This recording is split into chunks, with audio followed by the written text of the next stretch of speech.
Well, last week, thousands of Trump supporters rallied in Washington, D.C. to protest the results of the 2020 presidential election. Joining us now to discuss his thoughts on the rally, and the founder and former CEO of Papa John's, John Schnatter. John, your thoughts about what's going on right now, because we have a lot of people, we've seen polls showing people don't believe the results. Emerald just had a report on machines that looked like maybe they weren't working. Everything, by the way, shot down in the courts at this point. But what are your thoughts about what's going on right now? Well, I think America deserves the truth, and I hope through litigation and through persistence, whether you're left or right, we get to the truth, because at the end of the day, as Americans, we want an honest, straightforward process for our votes. Yeah, absolutely. Tell me what your thoughts are with the rally in D.C. A lot of people coming out. Well, the thing I like about Trump rallies are they're constructive, they're peaceful, there's no violence, and I think people have a voice. I think they should be allowed to protest. I think they should be able to speak their mind. I think it just needs to be done in a respectful, collaborative way, and I think that's what Trump rallies are all about. Yeah, although there was some violence there the other day. Who you blame for that depends on who's telling the story, it seems. Where do you think we go from here, John? Because it seems like there need to be some patches in this electoral system. However, we're waiting on the electoral votes today. Assuming Biden wins, there's still the issue that a lot of people have with how believable the results are. So what do you think should be done about that? Well, I think the left needs to eat a little bit of their own cooking.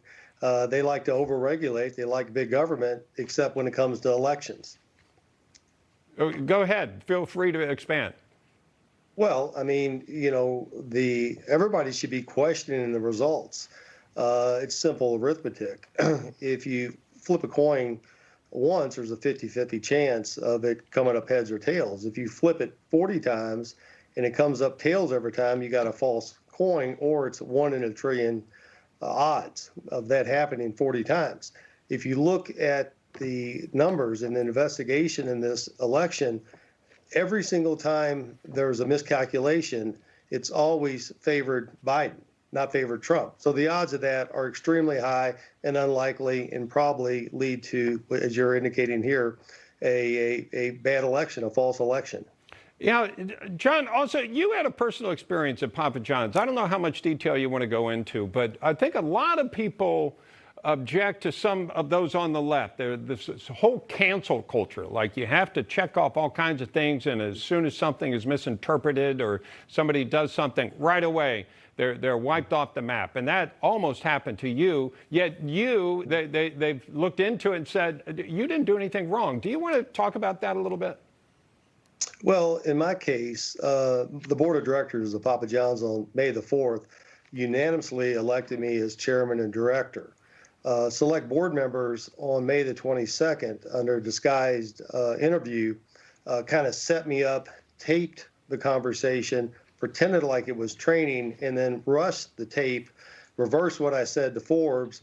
Forbes went with a false narrative and blew me up.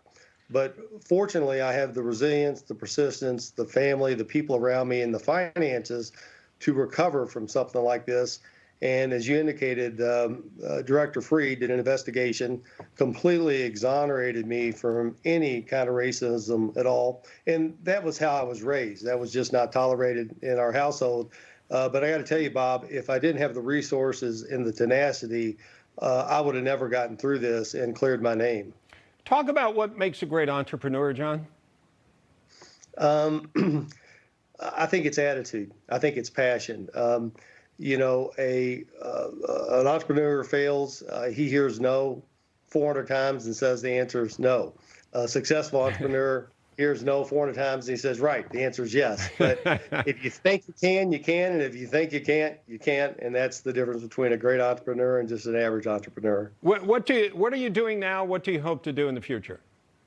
I have 4 things that I criteria moving my life forward, which I've had a blessed life. And I think moving forward, it's going to even be more blessed. But I have to follow what's in my soul. I have to do what's good for humanity. I want to scale it up because I like big stuff, and it's got to be sustainable. So we're involved with a lot of things to make other people's lives better, to improve their health, and hopefully do something wonderful for humanity. That's where my heart's at. Now, John, to be successful at Papa John's, you had to go through a lot.